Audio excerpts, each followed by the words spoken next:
Iran's historic attack on Israel didn't damage much of anything actually in Israel, but it did cost the Jewish state somewhere around $1.3 billion. That, according to the latest expert analysis of the ordeal. The Israel Defense Force says 99% of the 300 or so threats fired from Iran were intercepted.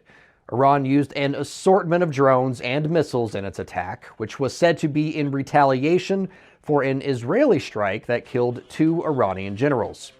There was some footage from Iranian social media which showed at least some of the drones and missiles fired from Iran failed to leave Iranian airspace, instead falling on fields and some homes below. Israel employs some of the world's foremost air defense systems, taking a layered approach to its success. The Iron Dome protects against short-range rockets, artillery, and small drones. David's Sling is useful against planes, larger drones, tactical missiles, and ballistic missiles. And the Arrow missile system can take out threats like ICBMs while still in the upper atmosphere. But defense costs more than offense. A single interceptor from an Iron Dome costs $30,000. One launch from David's Sling is roughly $700,000, and an Arrow 2 missile is $1.5 million. The upgraded Arrow 3s are going for around $2 million a pop. And these are all orders of magnitude more expensive than the weapons they're designed to interdict. So let's go ahead and break down that historic attack by Iran against Israel. The reason why it's being called historic is it's the first time that Iran has launched anything from its own territory to attack Israel directly, but hardly the first time Iran has tried to attack Israel. There is an argument being made that Iran sent just enough munitions for Israel to kind of swat it down, just enough for Iran to save face, but not enough to actually warrant a huge response from Israel and blow off a full-on kinetic conflict between the two. There is another argument being made that perhaps Iran is pulling a playbook out of Russia's playbook from Ukraine and employing a tactic that Russia is using to almost perfection in Ukraine, which is overwhelming an expensive air defense system with a bunch of cheap munitions that you're willing to lose, all in hope of exhausting the supply of the air defense system. So let's go ahead and break down exactly what we're talking about here. When Iran attacked its historic attack, it launched right around 300 cruise missiles, ballistic missiles, and drones at Israel. It took a few hours for those to get there. At the same time, it's not like Hamas in Gaza or Hezbollah in southern Lebanon or any of the number of IRGC factions working with different misaligned groups in Syria and even some terrorist organizations in Iraq. ISIS is still here. They all hate Israel. They're all attacking kind of, not all the time, but there's always that threat of attack, right? And while Iran was attacking, it's not like Hezbollah stopped or the Houthis, who are down at the southern tip of the Arabian Peninsula launching attacks at the Red Sea. It's not like they stopped launching these drones as well, which could conceivably hit Israel also. So Israel has kind of a wide net that it needs to defend against from air attacks, which is why Israel has the benefit of allies in the area, namely the U.S. in the Red Sea. The U.S. is also in the Mediterranean. The U.K., France also has some vessels in the area.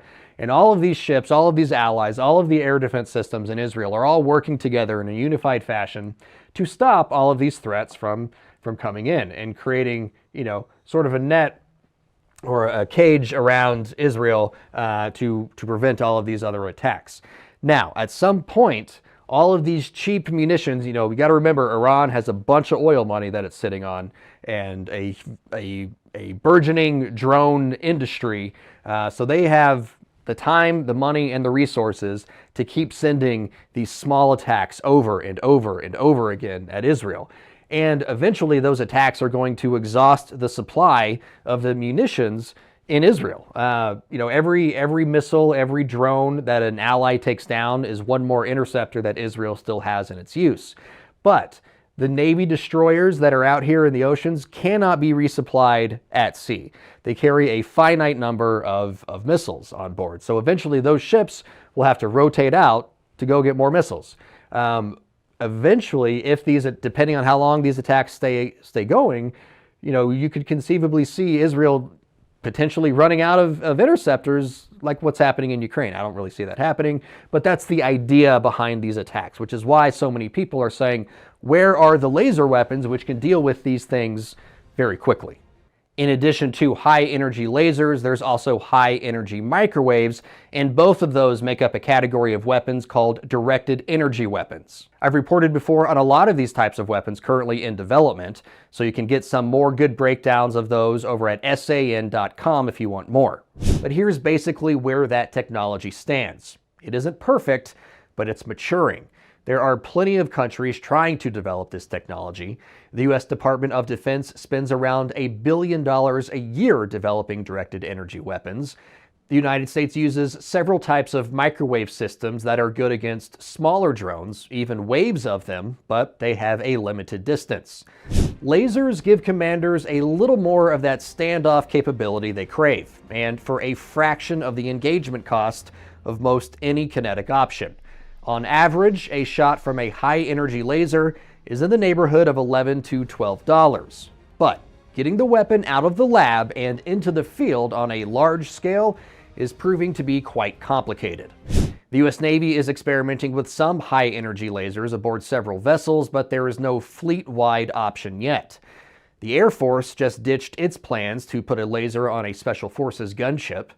Israeli-based Rafael is working with the U.S. company Lockheed Martin to further develop the Iron Beam into more of an operational weapon. There's no timeline on when that project will reach completion, though. The British Ministry of Defense hit a major testing milestone in March with its directed energy weapon, something the UK calls Dragonfire. The laser took down aerial targets for the first time in the test. Dragonfire is reportedly accurate enough to hit a 1-pound coin at a kilometer away. And for those who don't do metric, that means it can hit a 1-inch target from a distance of about 2/3 of a mile. Dragonfire's production was already fast-tracked once, so it could be fielded by 2027. However, the UK is now thinking about sending the system to Ukraine even sooner than that, because an imperfect system is better than nothing at all. So, while directed energy weapons certainly seem like the perfect tech to counter the current threat, developing those weapons into fieldable units is going to take more time and more money.